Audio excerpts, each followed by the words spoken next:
Since we found out about the horrific assassination of right-wing commentator Charlie Kirk, a lot of people have been asking me how we should be responding and how we should be talking about this, because I'm somebody that I worked in the gun violence prevention movement. For about 2 years, I worked for Everytown for gun safety. I've met countless survivors of gun violence, both families and people who have been shot themselves. And so this is a really tricky one for me, because we're kind of seeing two worlds come together at once. One is the horrific epidemic of gun violence we have in this country. No other developed country on earth has this type of gun violence on a regular basis like we do. And so it's very obvious that it's the guns. The guns are a big problem of this issue, and we are not talking about that enough, and we have to keep having that conversation.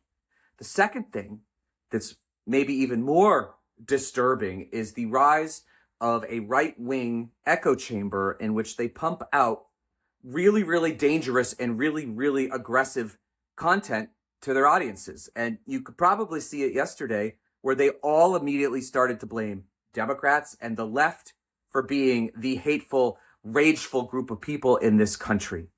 And that everybody on the Democratic side was celebrating this horrific murder. And the reality is, it's not true. If you go and just Google any leading Democrat in the country and see what they said about this, and what you'll find is that they condemned it as this senseless act of violence that is only going to make things worse in this country. Democrats were not doing this, but those people on the right are convinced that they did. So when you mix an epidemic of gun violence and a misinformation ecosystem within right-wing side, you get this toxic mix. And it's really scary. And you, as an individual, have the right to talk about this if you want, or don't talk about it. You don't have to do that. But we have to address both of these problems. We still don't have universal background checks. All that does is make sure that dangerous people don't get guns. Why can't we do that? We also have this problem of this right-wing ecosystem that is just pumping in lies. Fox News last night, Jesse Waters was basically saying things like, we are at war with them. I don't know who them was, because we don't know who the shooter was yet. You had right-wing people on X talking about a war with Democrats. We don't want this, folks. I'll speak as the unofficial representative of the Democratic Party. We are not at war with you. We are at war with gun violence, and we are at war with a lawless administration that is actually putting armed gunmen, masked gunmen, in our streets today, all in the name of keeping us safe. And I do fear that this assassination is going to make that worse. We have to try to dial the temperature down, but we also have to be clear that political violence in this country is almost exclusively coming from the right. And if you don't believe me, just Google it.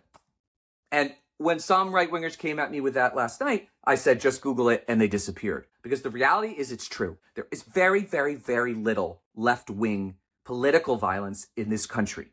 There is a lot of it on the right. We saw it with the assassination attempt on Donald Trump. That guy was a Republican. We saw it at the guy who shot and killed the former Minnesota Speaker of the House 2 months ago, a Democrat. We've seen it with Gabby Giffords, who was shot in Tucson, 10 years ago, or how long it's been, more than that, actually.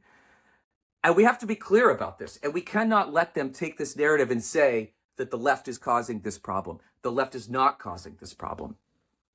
Right-wing echo chamber is raising the temperature. I am horrified at the death of Charlie Kirk.